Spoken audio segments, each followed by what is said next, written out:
forgot to do that. A minute ago. So like I said, feel free to ask any questions of them, and then we'll get into the discussion part of it. So Susan, thank you for being on here and being willing to share some of your knowledge and insight in relation to yoga and mindfulness. Well, thank you, Lori. Thank you for inviting me. It really is an honor to be this inaugural guest speaker.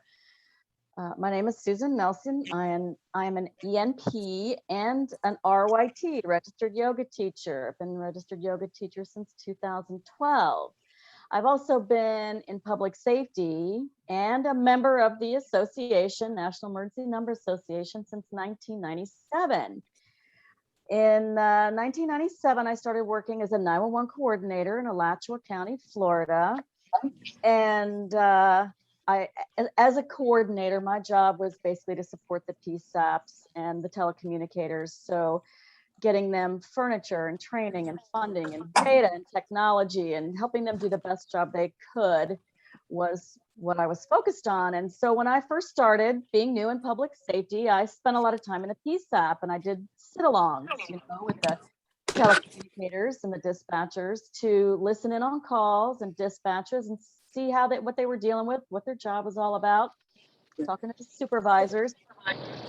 And one thing that I noticed, glaringly obvious to me, was that telecommunicators really had a lot of health issues. That was not a healthy population. A lot of obesity and chronic conditions, a lot of marital problems. We went through a period in my PSAP where carpal tunnel, it seemed like it was contagious. So many people had it. And I remember talking to the training director and saying, wow, they aren't a very healthy population. They need some help. And she was like, well, that's just the way it is. This is a stressful job, and either you can do it or you can't. And back then, that's just the way it was. We knew they were under stress. We knew they weren't well, but nobody cared. Nobody was doing anything about it. So it's really very gratifying to me to see us have come this far and to see us putting so much effort and resources into health and wellness for the people in this profession. So I'm here to talk about yoga and a little bit about mindfulness, and we'll talk about the special wellness needs of this profession. Lori, did you see my slides advance? I did. I see the agenda. Good. Okay. So special wellness needs of this profession, and especially telecommunicators, how this affects the stress response in the body. And then we'll talk about yoga as a tool for activating the relaxation response to bring that turn that stress response off. And then, of course, time for questions and answers after that. So I don't think it comes as a huge surprise to anybody on this call that telecommunicators have special stressors.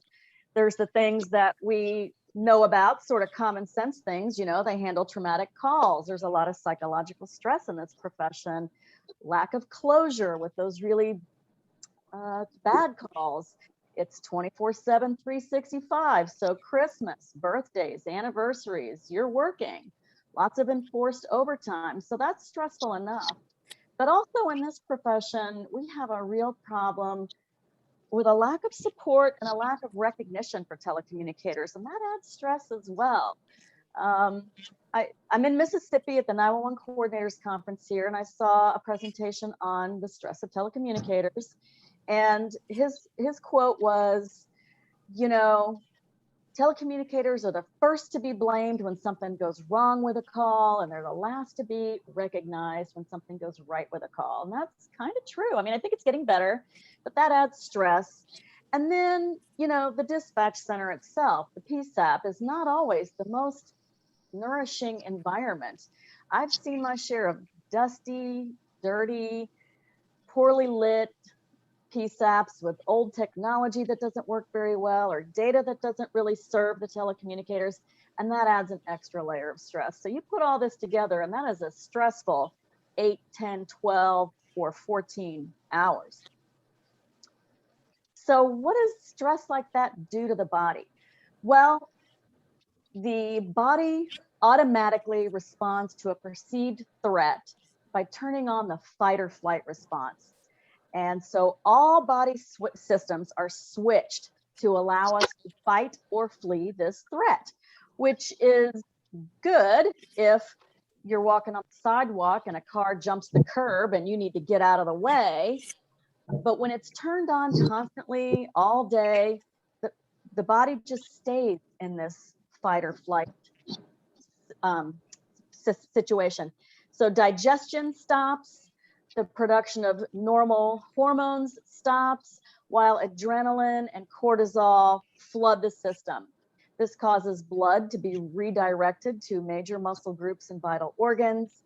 It raises the heart rate, it raises the blood pressure, it tenses our muscles, all to help us flee or fight. That's what we need our body to do, prepare us for those threats.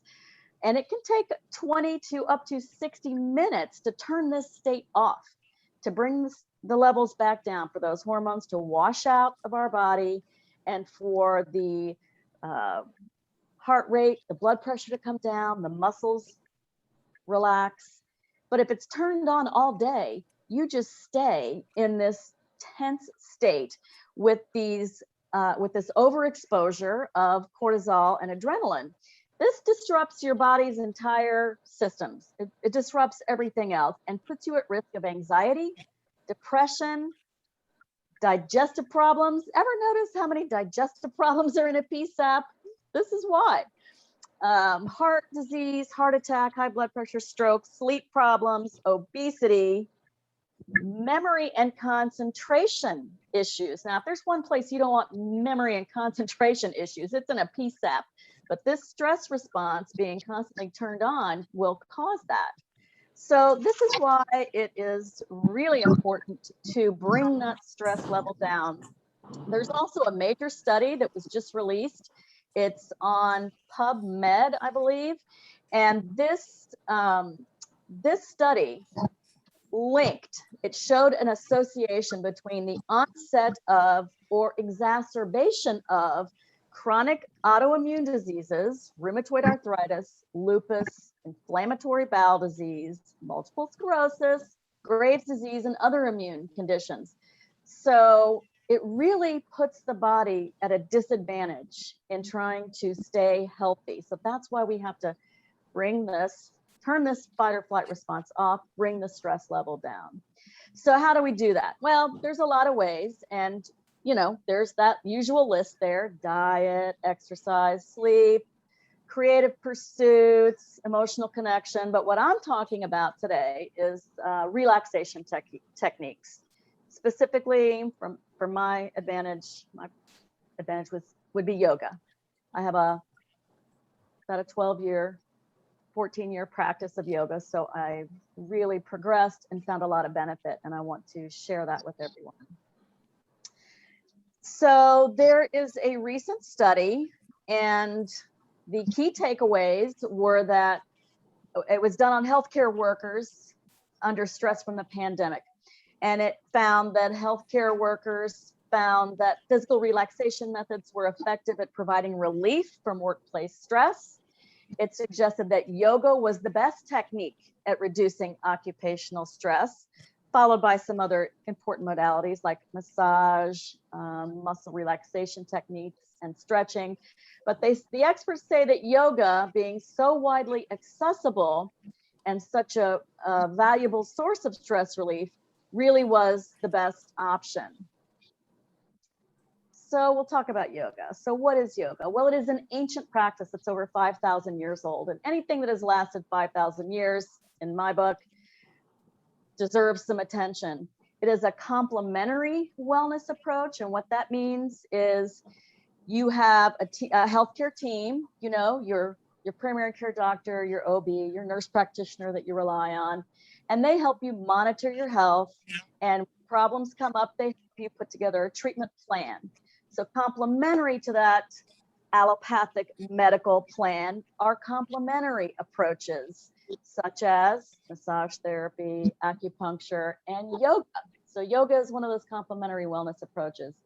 It is a system of physical and mental practices that focuses on the mind-body connection. It combines physical poses, controlled breathing, mindfulness, and relaxation into a physical and mental practice.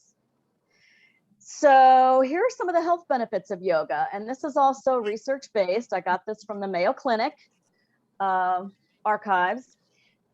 So it improves physical fitness. Practicing yoga can lead to improved balance, flexibility, range of motion, and strength. Now, this is a wide range of physical benefits. If you're a runner, you're probably getting a certain amount of strength, a certain amount of breath work, maybe improved balance, but you're probably not getting much in the way of flexibility. And if you have a gym membership, you're probably getting a lot of strength practice and range of motion, but again, maybe not much flexibility, not much in the balance area. So getting all four of these in one practice really is an achievement. And especially for women, and let's face it, most PSAPs are full of women, flexibility and range of motion and balance and strength, all four are key in aging, especially for falls prevention. So key improvements in your fitness there. It's also effective for stress reduction. It helps reduce stress and turn off that fight or flight syndrome. And it helps you manage symptoms of depression and anxiety. I think we all know people inside and outside of public safety suffering with symptoms of depression and anxiety. Yoga is well researched in that area and in the reduction of those symptoms. And it can enhance your mood overall. And this is key. It gives you an overall sense of well-being. So what that means is there are some long-term benefits in once you start paying attention to your mood, the mindfulness kind of kicks in, you've got that overall sense of well-being, you start to be more conscious of the decisions that you're making, the food choices you're making, the people in your life, your overall reactivity in certain situations. These things are something you start to observe and, you know, improve upon. So the longer you practice and the longer you have these benefits, the more good things will happen in your physical and mental health. So that's pretty impressive. Certainly, I have found that to be absolutely true. Once the mindfulness piece comes in, you really do start paying attention to what you're saying, what you're eating, how you're sleeping, how you're reacting to people. So it's a huge benefit of the practice. And then it is also very well researched to have positive effects on any chronic conditions that you have. So it helps reduce risk factors of chronic diseases, including heart disease, high blood pressure, all those chronic conditions that we see a lot of. If you have those chronic conditions, it helps relieve those symptoms. And it also helps manage low back pain. And I know I've seen a lot of that in the PSAP, neck pain, and menopause symptoms. So I don't know if that's true. I know I would hate to see what happened to me if I wasn't practicing yoga. Let's just say that. Anyway, this is a really wide range of benefits. You've got fitness benefits, stress reduction, reduction of symptoms of depression and anxiety, and you've got management of chronic conditions. Now, there is no pill, there is no surgical procedure that can provide all of that to you. So that is why it is such a valuable complementary practice. If your doctor prescribes medication to help you manage your condition, whatever it is, yoga can be a complementary practice that can add additional benefits for health and wellness. So a little bit about mindfulness, because we hear that word tossed around quite a bit. And mindfulness is a part of the yoga practice, but what really is it? So quite often, mindfulness and meditation get confused. Some people think it's the same thing, which it's not. Meditation is a mindfulness practice, but so is yoga. Yoga is a mindfulness practice. It is a moving mindfulness practice. I think us Westerners really have a hard time just sitting still and trying to be mindful. While it is very effective, if you can manage to put that practice into your life, yoga has a mindfulness component that doesn't require you to sit still. So that works for me. Works for probably a lot of people on this phone. That's kind of one of the commonalities of folks in this business. We are constantly busy, constantly moving. So mindfulness, this is a quote from Dispatch Wellness blog, dispatchwellness.com, or Dispatch Wellness on Instagram and LinkedIn. This is Lutz Martinez. She runs this blog and this website. She is a dispatcher, has been a dispatcher for 13 years. She is now working full-time in the dispatch wellness space, supporting dispatchers with these practices. She came into mindfulness and yoga, and it really changed her life. She says, mindfulness has changed my life in more ways than one, but the biggest benefits for me are very simple. I have more patience. Now, who couldn't use that? And B, I enjoy the enjoyable moments in my life more fully. And this one is key. This one really stood out to me. So I'll just ask the question, if anybody, rhetorical question, if you've ever been on vacation or maybe in an important meeting or watching a presentation or maybe a special evening out, but later you couldn't really remember much about it.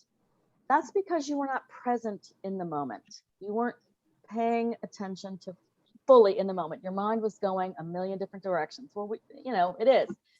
You're thinking about the fight you had with your husband yesterday, or the meeting that you have tomorrow, or, oh my God, I forgot to take something out for dinner. And our minds can go all over the place.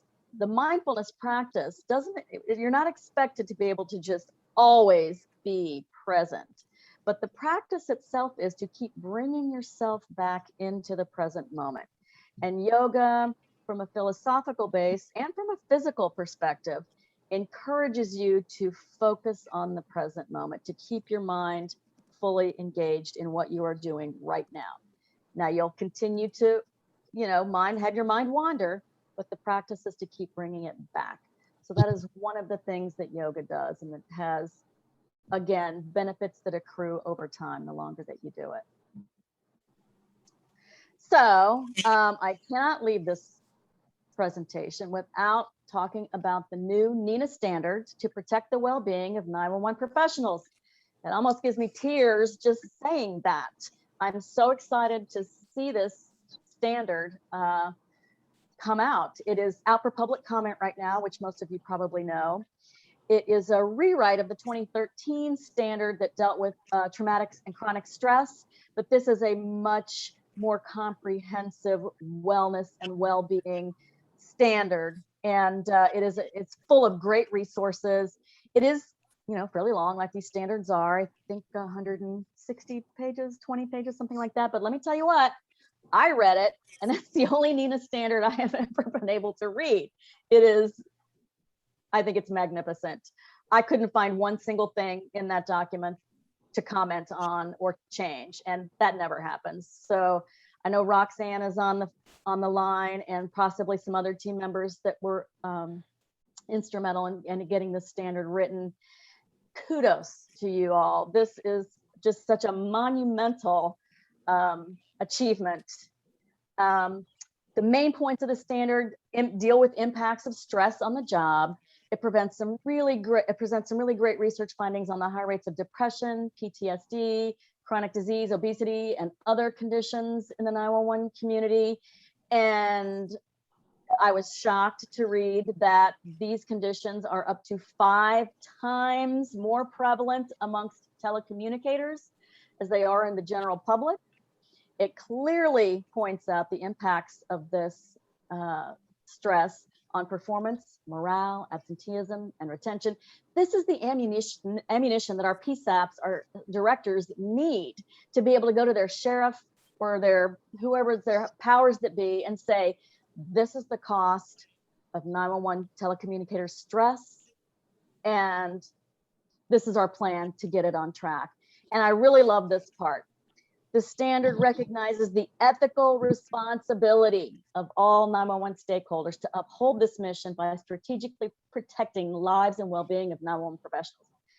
So it is out, like I said, it's out for public comment. I encourage everybody to read it, to get to know it very well, because this is really going to guide us in our wellness initiatives for years to come.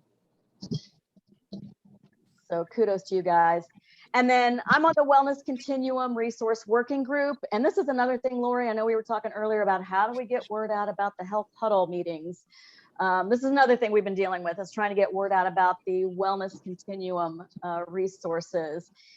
Just want to make sure everybody on the phone knows about these. If you go to the NENA website, you see the drop-down menu under programs. The very first thing is Wellness Continuum. And if you click through, there are lots of topics. Our resources are grouped by topics: mental health, physical health, resources like books and apps. In the workplace are other agencies who have implemented workplace wellness programs and some of the documents they've used for that. Nutrition. If you were able to scroll down, you would see a physical health. And under the physical health, there is a chair yoga sequence. And I wrote that sequence and my daughter modeled it. So be sure and take a look at that one. But this is really just a treasure trove of resources for 911 professionals in health and wellness. So we need to get the word out about that one as well. So that was the information I had to present today. Lori told me, 15, 20 minutes, and I think I hit that mark more or less. I do see some.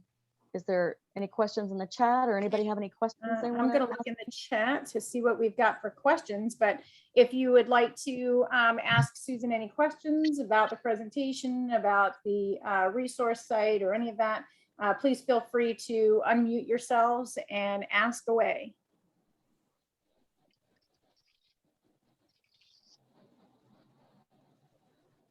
Okay, any questions?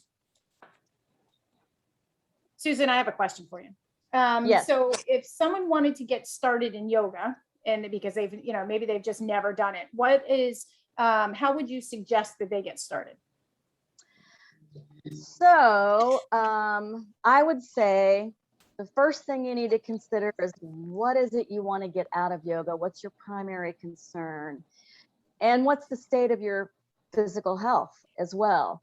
If you're a beginner and you don't have much of an exercise routine, and maybe you've got some chronic conditions or some injuries, and you are looking to maybe reduce stress and get some flexibility. So you would look for classes that focus on that. You would look for gentle yoga. You would look for hatha yoga, H-A-T-H-A, hatha yoga, maybe restorative yoga. And you would also look for a teacher who is experienced in modifying yoga poses for special populations. If you've got a shoulder injury or a hip injury or a neck injury, or, I taught yoga not long ago to a woman who had a colostomy bag, and she came up to me before class and said, I have this. And so we worked around it. So in that situation, look for an experienced teacher who can modify yoga for you and take into consideration your specific requirements. But if maybe you have an exercise routine and you're fairly physically fit and you're ready for something a little bit more challenging, then you would look in that direction, and you would probably look for more of a power yoga or a flow yoga. Like maybe a level 1-2 class to get started with. And that would, that would require a different kind of teacher, a different kind of atmosphere. But always, talk with that teacher beforehand and tell them what you're looking for. And don't hesitate to ask them, how long have you been teaching? What is your experience? Where were you trained? And make sure that studio and that teacher fits what you're looking for. The first yoga class I ever took, I was super lucky. The teacher was fantastic. She could take into consideration a wide range of abilities in her class. But then later on, as I started to branch out, I took a couple classes where I thought, gosh, if this had been my first yoga class, I would have never come back. I would have just said, yoga is not for me. So it takes a little bit of experimentation and just really digging to make sure that you have the right studio and the right teacher for what you want to get out of yoga. Then what you do is you buy a mat. Walmart, Amazon's got a ton of them. Get some comfortable clothes to work out on and work out in, and then just, do it. And aren't there classes if you don't feel comfortable with actually attending in-person classes? I know just recently you attended one online. Yep. So yeah, that has certainly been one of the benefits of the pandemic, is that every single yoga studio now has classes online. Also, there's a ton of them on YouTube. So yes, you could start online or, on YouTube. And that's definitely an option. The thing I would say about that is, as a beginner, sometimes you do need at least a few classes with a teacher who can watch you and say, oh, you need to straighten your knees there, your heels need to come to the floor, or, offer those modifications that you may need. Now, that's not absolutely necessary. You could start online and just go that way. That's certainly better than not starting a practice at all. The class that I was taking that you're referring to, that is a class I've been taking every Saturday morning for 7 years. I know that teacher. I know her style. I know, what I'm doing in that class. And so that class I don't hesitate to take online. But it would be tougher with a brand new teacher, and especially if you've never done it before, but it could be arranged. It looks like we have a question, or Brenda's hand is up. Brenda? Yeah, so I was interested in hearing your thoughts about hot yoga. A lot of people talk about that and how beneficial it is for different ailments, for relaxation, for muscle tension, and compared that to like a beginner yoga class. Is there any comparison, or, what are some of the pros and cons? Yeah, so hot yoga personally is not for me. I'm hot enough, thank you. But you will hear miraculous stories of healing from people who do hot yoga. And hot yoga, if you're not familiar, the original hot yoga has the room heated to about 100 degrees. And it's an hour-and-a-half long class, generally. I mean, it's started to spread out now, and it's got different ways of doing it. But 95 to 100 degrees, very strenuous, intense practice. There are people who have started with that class as a beginner, almost died because it was so hard and so hot, but they still loved it and they went back. And that maybe that became their practice. I know people where that has happened. It's not for me. It's not for everybody. But if you want to try it, try it. If you like it, do it. It really comes back again to what fits you, what you're looking for, and if you can handle it physically, because it is a very strenuous practice. But again, very beneficial for many people. And I just want to throw this in there. I have tried several times. I've done hot yoga, and I've absolutely loved it. Because I walk out of there, you sweat so much, more than spending probably a couple of hours on a treadmill. You sweat more during that period, and you release a lot of toxins and in your system. You will feel completely different when you walk out of there. I guarantee it. And probably lose a few pounds in the process. I think I lost a few pounds of water, so. Yeah, that's the kind of thing you hear from people that really like hot yoga. They love it. So if you want to try it, try it. Thank you. I appreciate that. Sure. We have a question. Do you have any recommendations on the best YouTube video to start with? So there's a gal on YouTube called Adrienne, Yoga with Adrienne. She is incredibly popular. She's got millions of followers. I've taken a few of her videos just to make sure she's okay and I can recommend her. So Yoga with Adrienne is a really good one. She's got she's got everything, from a 15-minute gentle stretching practice to an hour and a half level 3 flow practice. So you can find anything to fit your time and your ability level and just what you feel like doing that day. So Yoga with Adrienne's a good one. If you want to try a little easy mini sequence, Google Silver Sneakers 7-minute yoga. Silver Sneakers has a 7-minute yoga practice that I just love. I do it actually pretty often. There are times when I don't have time to do anything else, and I'll do that little 7-minute yoga sequence. That's a good little taste of a decent little yoga class that will just kind of give you an idea of what the practice is like. And then I have a friend that does yoga on YouTube. I think it's Yoga with Steve. Now, I haven't taken his classes, but she raves about him. So I would say there's a couple of choices there for you to start with. And then once you learn a little bit more about what you like and what you're looking for, you can start to experiment a little bit and look around.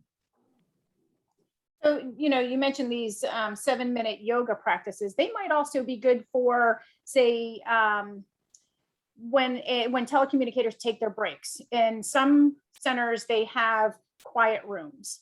So if they have a quiet room, you know what, throw a mat in there, throw a yoga mat in there, or, a yoga towel, and have a computer in there with a monitor or something, so that they can do these yoga practices, or an iPad.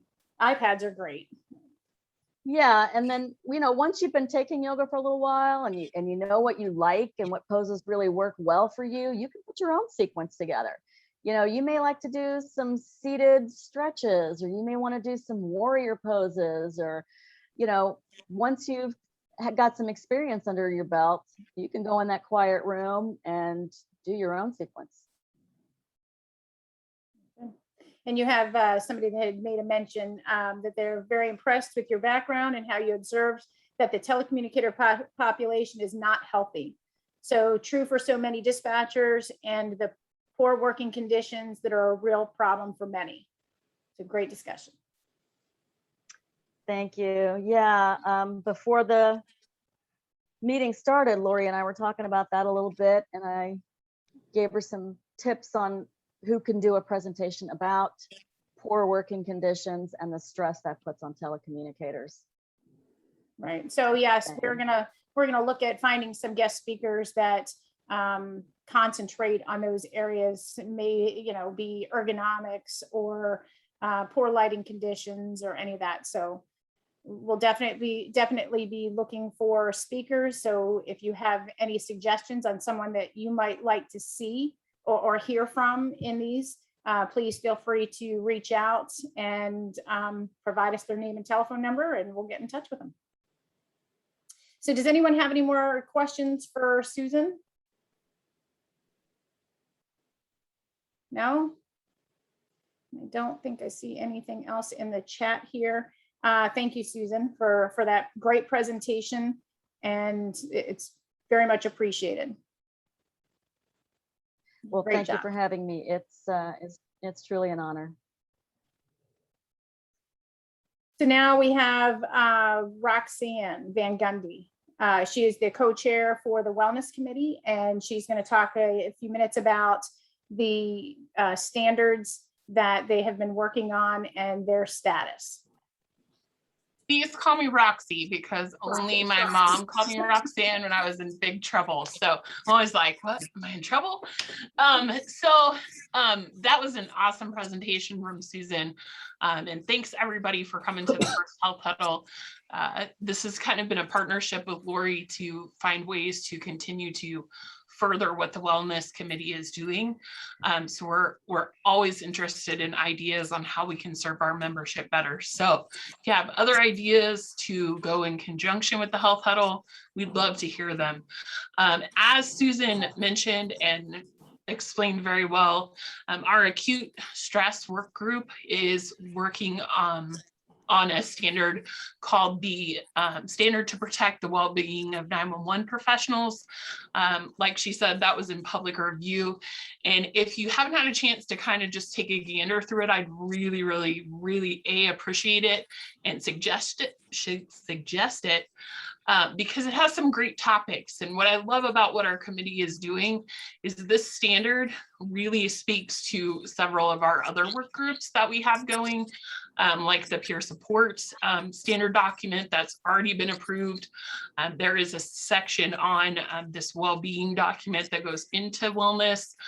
It also talks about employee assistant programs, which speaks very well to our engaging mental health professionals group, who's working on a document to help PSAPs of all sizes figure out how to kind of navigate that sometimes hard to understand and sometimes very limited EAP world, and also how they can engage local mental health professionals to kind of help them in the process of supporting their telecommunicators.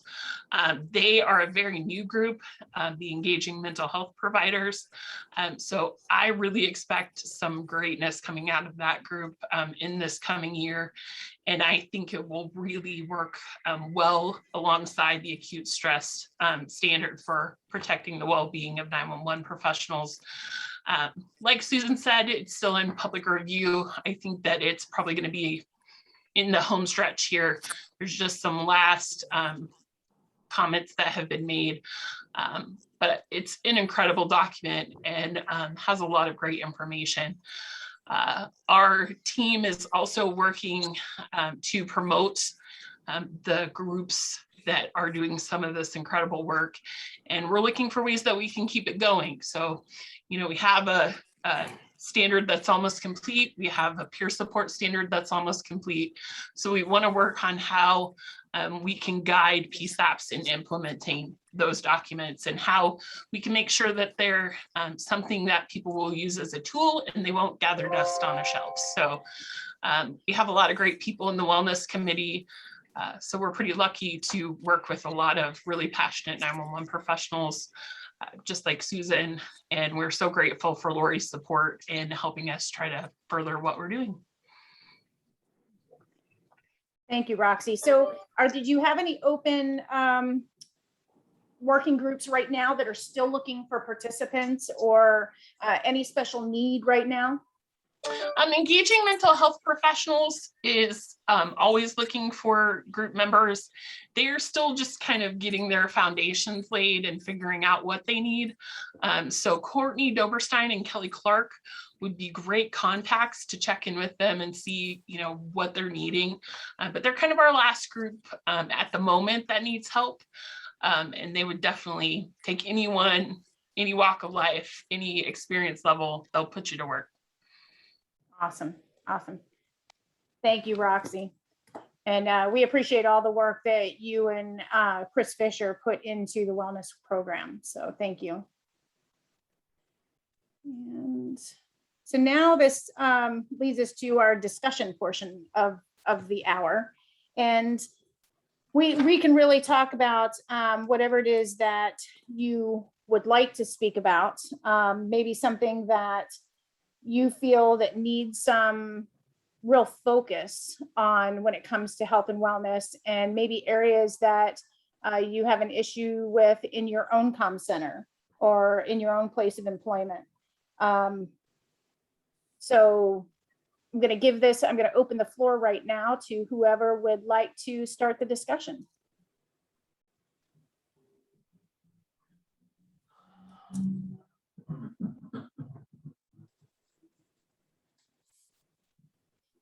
What? Nobody, huh?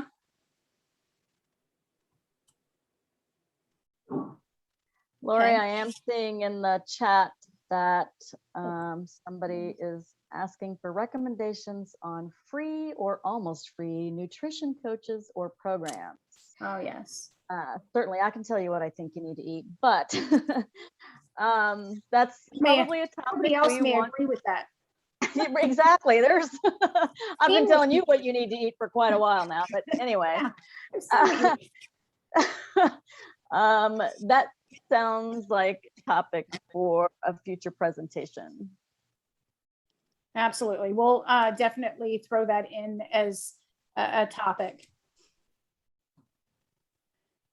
So since we don't really have anybody jumping in right now to talk about, some issues that they might have, I have a question for, it's really in relation to yoga. We have a yoga instructor in our comm center, and she has been phenomenal. She has taken her own time. And as a matter of fact, she had written an article for the Call magazine too. But Kim Heffley, she's a telecommunicator and a yoga instructor, and she would take her own time. And on her days off, she would come into the center, or she would have a place. It was at the agency, so we had a room for her and everything. And she would hold yoga classes, and they were free. And so anyone had the opportunity to attend, but we had very limited attendance. I would attend on days when I could attend, and we had, less than a handful maybe that would attend. What can we do to be able to get more attendance at some of these things that are free, and they're a great benefit? I wish just more people would try yoga, or at least just try it and see how they feel afterwards. And but I'd like to get more people involved in it, but just don't know how to get them to that room to do the yoga. So if you have any suggestions. Yeah, I'm here at Mississippi, and then I'm on coordinators conference, and they asked me to teach the yoga class, which they had scheduled. Do you know, Lori, there are fewer people here at this conference than it go to Florida NENA, and we had 10 people in that class last night, and they liked it so much they asked me to do another one tonight, so I'm doing that at 8 o'clock. And these are not, only one person in that room had been to yoga before. I think what might have helped was that I did a wellness presentation earlier in the day, and I talked about some of the things that I talked with you guys about, so that may have gotten them interested. But I know with Florida NENA, we've only ever had a handful, and National NENA did a yoga class a couple of years ago, and there was only a handful. So maybe doing a presentation on it earlier in the day, or I don't know, that works for conferences. I don't know that works for your agency, but it did remind me of the organization Yoga Shield, Yoga for First Responders. I would really like to see NENA form a partnership of some sort with them. They kind of focus on law enforcement, firefighter, paramedics, although I have had some discussion with them, and they do understand telecommunicators as first responders. But I don't know that they have anything specifically geared towards them. But they do teacher trainings. They have great turnout.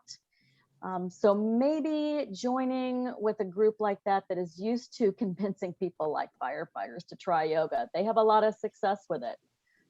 So yeah, I would say yoga for first responders may be someplace where we could get some information. Okay, so, and I will say that we did have a better turnout this year at National NENA.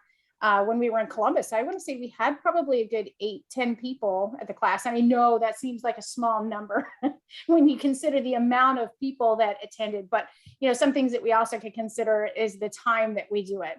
A lot of people, if they've been, haven't participating in any kind of events the night before, chances are they're not going to want to get up at 7 o'clock in the morning to do yoga. So, yeah, that's true. But even maybe possibly like for our own comm centers is to try to get people to do things as a group, as like do things as a squad. Usually like ours are broken down into 4 squads. So really they could go as a squad, but we have to try to find ways to promote this and make it fun. And I think that has a lot to do with it, is just having fun. They'll all get together and they'll go out for an evening, but I'd like to see them get together and do a session of yoga. So, well, another thing I did notice about this group here is they didn't want anybody watching them. So if you're holding it in a gym where lots of people are walking by, those ladies don't want anybody. They want to get in the room and shut the door, and they don't want anybody to see them practicing yoga. So if that's something you're dealing with, that's definitely something I found here. Okay. Awesome. Good thing to think about. Mhm. So maybe we could add that to, you know, part of our wellness program. And I will tell you that, you know, we have a wellness program at our agency. Our risk management department is responsible for the wellness, and they do it's really for the agency. It's not geared specifically towards communications. But I think that maybe that's where we can also start off, is in the wellness program. And even if we can't just get, you know, telecommunicators involved, get more people in the overall agency involved in it. But maybe we could have a yoga class or some type of yoga or something added to the wellness program. How many other people are on this call have wellness programs already established at their organization?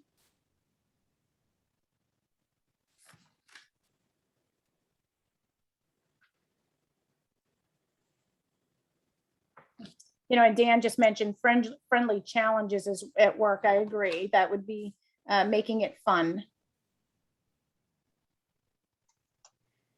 Hey, Monica Moreno wants to know where she can find a link for yoga with Susan. Thank you. That is, I don't have one, but you know, maybe I'll do one day. I'll keep you posted.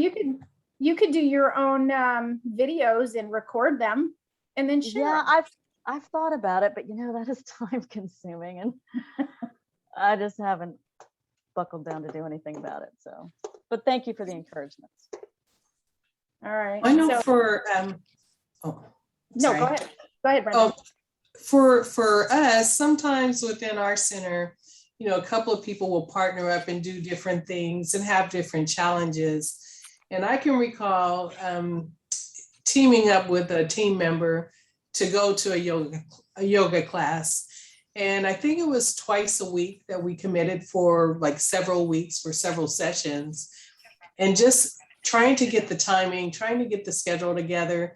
And you have to kind of bounce ideas off each other to want to stay connected and stay continuous with the effort. And it went on for a good first session. And then we kind of, you know, filtered off. They went to a different shift. I went to a different shift. And, but the benefit was definitely good because you had the camaraderie, you had the team effort, and you did have that challenge of sorts. So that was a good thing for us. You know, I do. I like that, the buddy system, if you can find somebody else, because it does help. Other, you know, days when, you know, I just don't feel like doing it. I don't feel like exercising. I don't feel like doing anything other than coming home and sitting down on the couch and turning on the TV. But if there's somebody else that you have that's willing to say, hey, come on, let's go. Or you know, because you know now that they're relying on you to keep them going as well, you're less likely to plop down on that couch and actually get out there and do it. So I love the buddy idea. So, and maybe if we don't have any, you know, like if your one buddy is busy or moves on to something else, we need to find another buddy. So, how do you think that we can, how do you think we can incorporate that buddy system here? You know, maybe some type of, you know, friendly encouragement with our people online. A buddy registry. Buddy registry. Well, you know, somebody maybe you can, you know, hook up with, like share stories with, or, you know, do a challenge with. I know, Leanne, I watch you on Facebook all the time, and I watch all the cool things that you're doing and trying to stay healthy and active. You're doing runs and stuff, and just watching you do that stuff encourages me too, to try to stay involved in exercise. Yeah, I don't post everything, but when I do a big 10K, I do. But I was gonna say, what's really motivated me was my Fitbit way back in the day, and then I got addicted to my stupid Apple Watch. And I will tell you, I've always wanted to do yoga. I've always complained, I want to do yoga, and I never would. And then there was International Yoga Day, earn the badge, and I went, well, I can try this. And, much to Susan's point, if you don't know what you're doing, it can be a little dangerous. But my daughter had taken yoga, so I was getting kind of the pointers from her. And I got to say that the Apple Fitness, I have an Apple One subscription. I'm not making a plug for Apple, but for $29 a month, you get Apple Fitness, you get magazines, you get your music, you get everything for your whole family. And there's quite a few cool things in there. And so what I'm saying is if people are like, hey, it's a yoga challenge, people could just send a screenshot, right, of whatever they did to close their rings or do different things to really get that group dynamic going on. Because yes, doing even 10 minutes of it really does make you feel accomplished for your day ahead.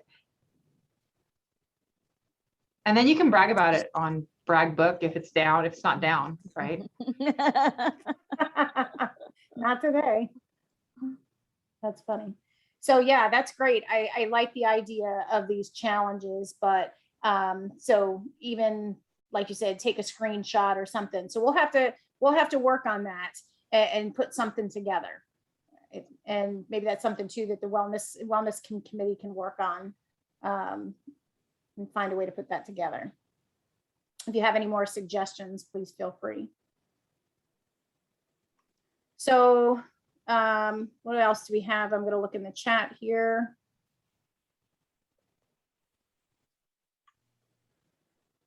Okay, the Apple Fitness. And the coworker challenges are motivating tool. And with these challenges, do you have a hard time, once the challenge is over, do you start a new challenge and keep them going, or do they kind of fall off after a while?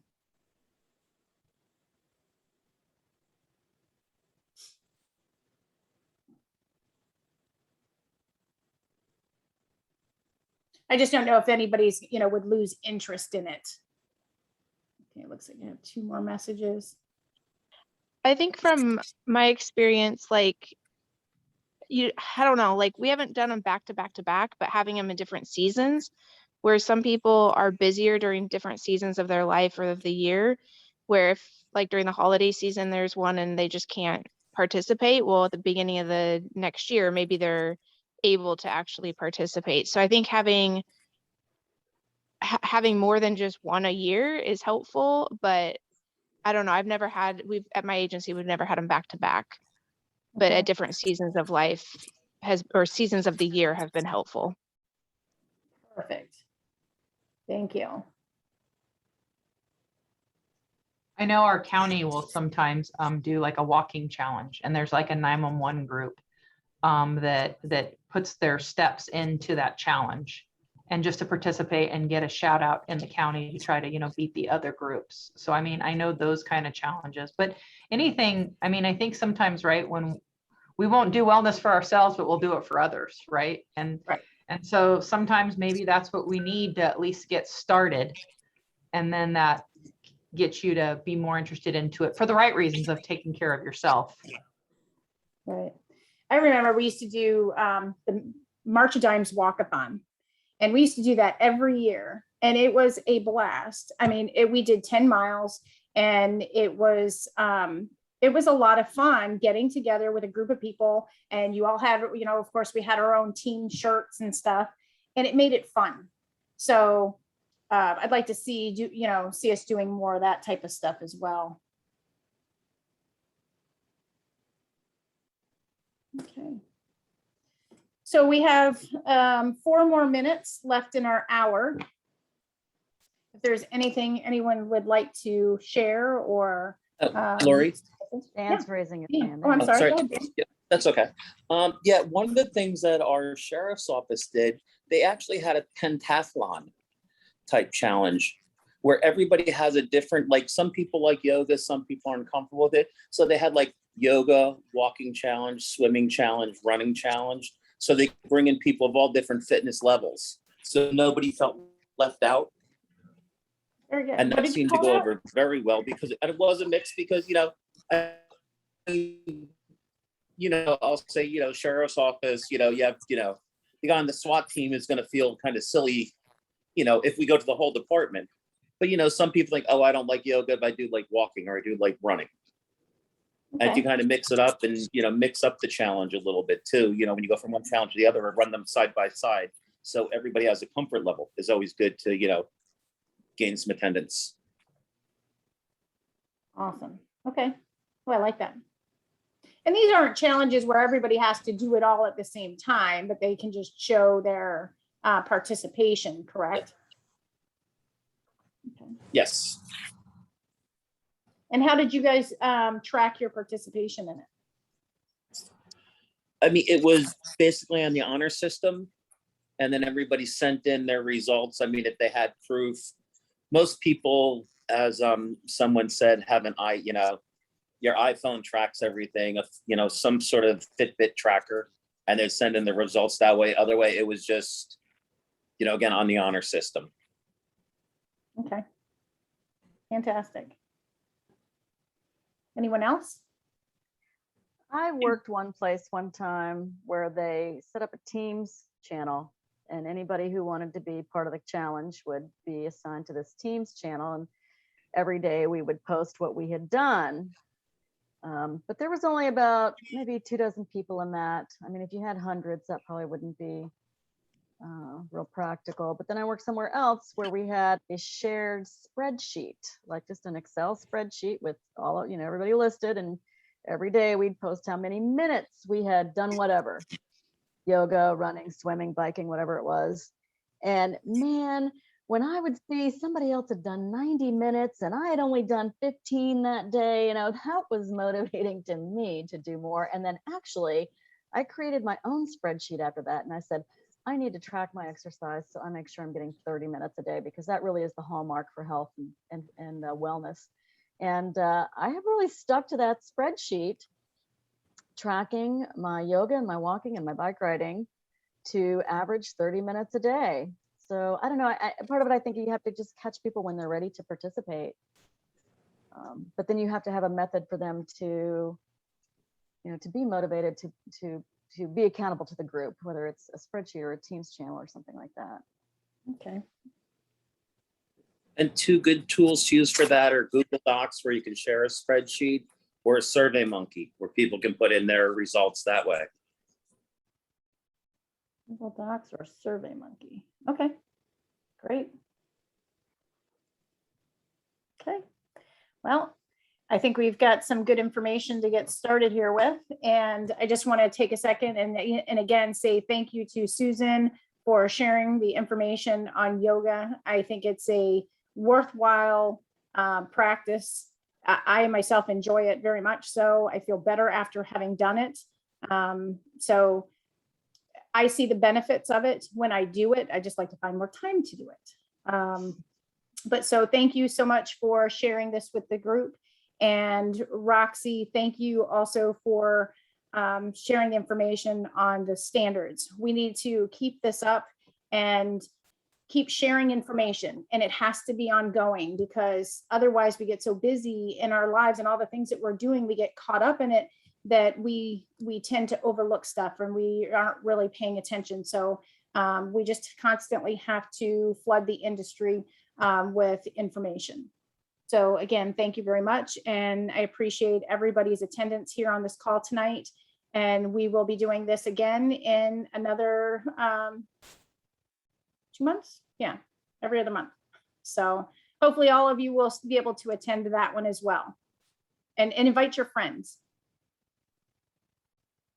One person is asking when the next health huddle is. Do we have a date for that? I don't have the date set. It would be in December. So probably around the same date. Let's look at this. I don't want to do that. Yeah, I don't want to bring that up either. It should be in the beginning of December, probably around the same date. But we will put information out in the NENA Weekly Digest, just as we did this time. We'll put stuff up on Facebook, and we'll try to find as many ways that we can to market this. So just watch for, I don't know if you watch social media or not, but we'll also try to put it out on Twitter and other social media platforms, including LinkedIn.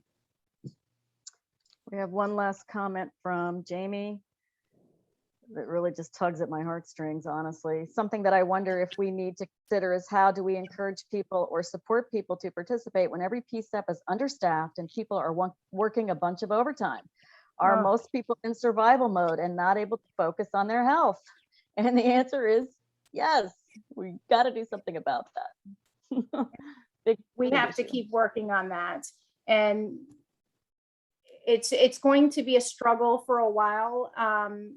There are so many things that even in our agency, I want us to do. I want to be able to encourage people to participate in this training and, get out of the center and go do this. And, for a multitude of different reasons, because it also helps build their, helps motivate them for future improvement, for future advancement. But if they can't get out of the center to do it because we're short staffed, we still have to find ways to make that happen. So maybe that's a good topic for, a good topic for our next meeting. Yeah. And how we work around some of those challenges. So again, thank you all, and I'll talk to you in December. Thank you. Bye. Bye. Thank you very much. Bye, thank you.